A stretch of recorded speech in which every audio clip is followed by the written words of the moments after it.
Welcome back once again to Danese Media. Now, ladies and gentlemen, things are still getting more complicated within the Matatu transport sector in the Republic of Kenya. Few days ago, after Matatu stakeholders suspend the nationwide fuel protest in the Republic of Kenya after receiving a brown envelope under the government of William Samoei Ruto that convinced them to make sure that they suspend the nationwide strike in the Republic of Kenya, whereby as we speak right now, things are not yet okay within the Matatu transport sector because Matatu workers are now decrying low payment amid the fuel price crisis. The workers have threatened to call for a nationwide strike if their demands are ignored by their bosses. And before we proceed, ladies and gentlemen, ensure that you like our videos. When you like the video, you automatically show us your support on what I'm doing on this platform. And if you are meeting this channel for the first time, please kindly take a second of your time and subscribe to our YouTube channel, like the video, comment, share. Then don't forget to turn on notification bell for more updates daily. Thank you so much for that support of the like and also subscription. It is true, Matatu stakeholders betrayed their workers.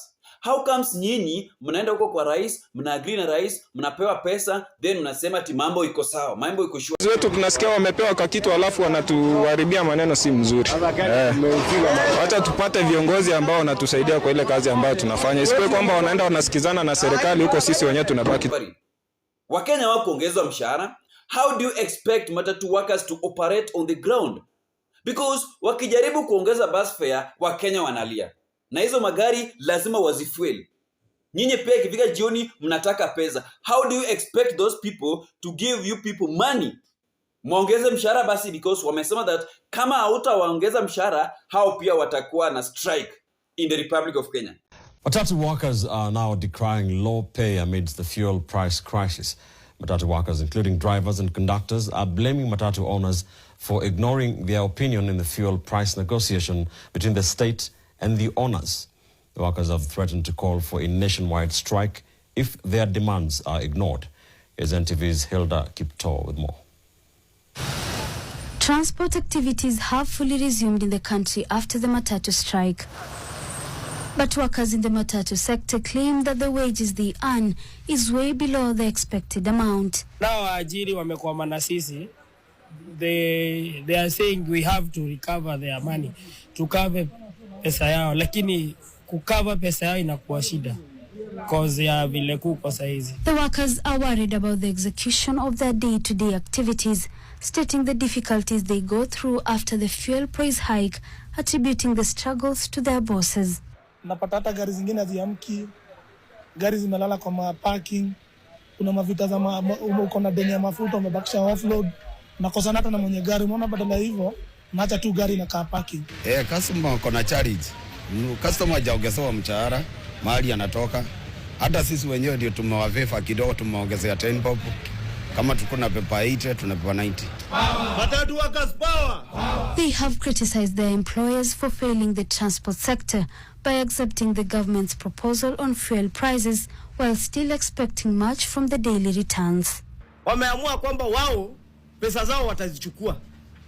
Kama gari ilikuwa inaweka shilingi 8,000, yeye ataitisha shilingi 8,000. Wamekataa kuteremka, lakini ni wao ambao walienda pale wakasema kwamba bei, wamekubaliana na serikali ya kwamba bei ipungue. The Matatu Workers Union has now issued a directive to all the Matatu operators countrywide to pay themselves first before submitting funds to the management if the Matatu owners and management fail to pay them the right amount. Zamani ilikuwa ni gari inawekwa mafuta, mwenye gari anayepewa pesa yake kwa sababu offload inafanywa saa 7 kwa kampuni na SACCOS mingi, alafu dereva anaweka gari mafuta, alafu ile salio itabaki ndio dereva anaenda naye kama mshahara. Lazima tugeuze. Sasa ni uchukue mshahara, uweke gari mafuta. Na ni kwa nini nasema gari iwekwe mafuta kwanza? Kwa sababu hiyo tu ndio jambo ambalo linawezafanya mwajiri akushtaki kwa sababu umefanya nini? Umetumia mafuta yake. Alafu baadaye ile salio ambayo itabaki ndio mwenye gari afanye nini? Apewe. Hilda Kipto, NTV. So it is now tit for tat. Hakuna kitu kingine. Mlibetray wafanyakazi wenyu because of money.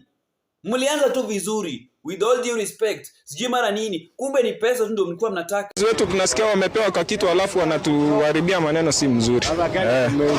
Wacha tupate viongozi ambao wanatusaidia kwa ile kazi ambayo tunafanya. Isiwe kwamba wanaenda wanasikizana na serikali huko sisi wenyewe tunabaki tukiumia. The agreement to call off the strike following late night talks between President William Ruto and transport sector stakeholders has triggered anger among matatu operators across the country. In several regions, some operators kept their vehicles off the roads in protest over the soaring cost of operations, accusing their association leaders of betraying them at a critical time. The operators also accused the government of failing to heed repeated calls to cushion ordinary Kenyans from the unrelenting rise in fuel prices. Citizen TV's Ben Kirui has more. No sooner had transport stakeholders announced the suspension of the nationwide strike following talks with President Ruto than the move was met with fierce resistance from a section of matatu operators. In Kisii town, there was anger among matatu operators after national transport officials moved to call off the strike, despite the continued surge in fuel prices that has further strained the sector. A spot check across various matatu stages revealed dozens of vehicles still grounded, with operators counting heavy losses after remaining off the roads for more than 3 days. Sisi wenyewe hatujafurahia kwa sababu wamesitisha mgomo ili hali kazi yenyewe haipo. Kazi haipo, gari zetu hapa zinatumia mafuta mingi. Inabidi kwanza kama pesa ambazo tulikuwa tunapewa wenye magari, hizo ndio tunatumia kujaza mafuta. Operators turned their anger towards national transport leaders, accusing them of striking a deal with the president that failed to address the plight of drivers and vehicle owners already struggling under the weight of soaring operational costs. Wetu tunasikia wamepewa kwa kitu alafu wanatuharibia maneno si mzuri. Wacha tupate viongozi ambao wanatusaidia kwa ile kazi ambayo tunafanya. Isiwe kwamba wanaenda wanasikizana na serikali huko sisi wenyewe tunabaki tukiumia hapo. Nasema bado nauli itabakia kuwa juu, manake hiyo ni asilimia kidogo sana kulingana na vile tulikuwa tumetarajia ama kulingana na vile mafuta ilikuwa imeongezeka bei. Kwa hivyo hata tumeona rais akisema amejaribu, lakini kwa maoni yetu tulikuwa tunatarajia shilingi 46. Kushukisha 10 si solution. Kama ingekuwa afadhali umeongeza watu wengine mshahara ama customer, walimu, daktari, kila mtu ambaye anatumika gari ya matatu ama gari yoyote ambayo inasafiri kwa hapa kwa barabara ingekaa afadhali. Pia sisi hiyo fare ingekaa inatusaidia kuongeza fare kwa barabara. Maneno rais amesema atapunguza shilingi 10, hiyo baada anatuumiza sababu aliongeza 46 sasa na kupunguza shilingi 10, hiyo hakuna kitu ametuokoa. Baada ananyonga mwananchi. Although public transport services have resumed in parts of the country, operators say passengers have been resisting the newly adjusted fares, further deepening the financial strain facing the industry. Many drivers and vehicle owners now fear they could be forced out of business if the situation persists. Kwa bei ya Eldoret ilikuwa 700, lakini saa hii kutoka Litein tunalibisa 900, lakini kwa 900 tena watu nalia. Kwa sababu tunaona watu nalia, lakini tunajikaza tena juu ya bado mafuta iko juu. Mafuta yameongezwa vibaya. Hata mimi vile nabeba hivi hakuna mwenye nauzia. Hakuna maabiria ndani ya gari juu mimi nioka. Nauza watu wenye wako ndani ya magari. Hakuna watu, hakuna pesa. Kama ingewezekana tungeongea vile wao walikuwa wameamua, tuongee atupatie muda ya wiki moja ndio bei at least tuongee kulingana na bei na tena mafuta. Mkifika Mombasa sasa mambo ni 2 term 10 bila break. Singapore, we love our country, we don't need to protest, we don't need to do what, Ruto is good, sijui mara nini. I was shocked, nilishangaa sana. Mulifanya kitu mbaya kabisa. You people really did a very very bad thing. How can you betray someone that is working for you? Mkapewa pesa, sasa saizi bado wanateseka. Ati sasa hadi mka-agree mafuta irudi na shilingi 10. Hey, surely where are we heading as a country?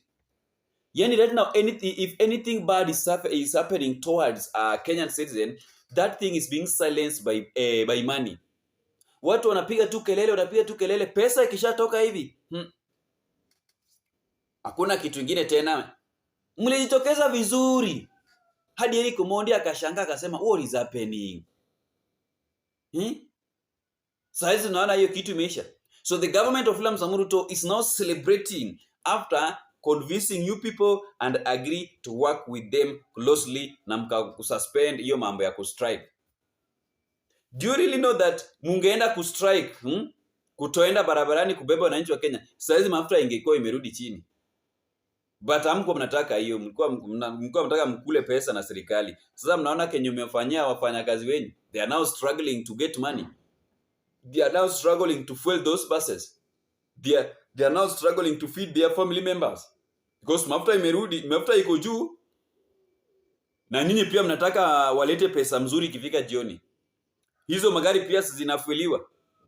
And this is the reason why I used to tell you people on this platform that this was the time for both one-term people versus two-term people to keep politics aside so that we can fight for this great nation before things get worse.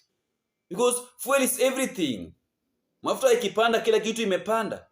Nyanya imepanda, kitunguu imepanda, mkate imepanda, unga imepanda, sukari imepanda, kila kitu imepanda. Kila kitu saizi imepanda hapa Kenya. Lakini hao walishapewa kitu kidogo kidogo.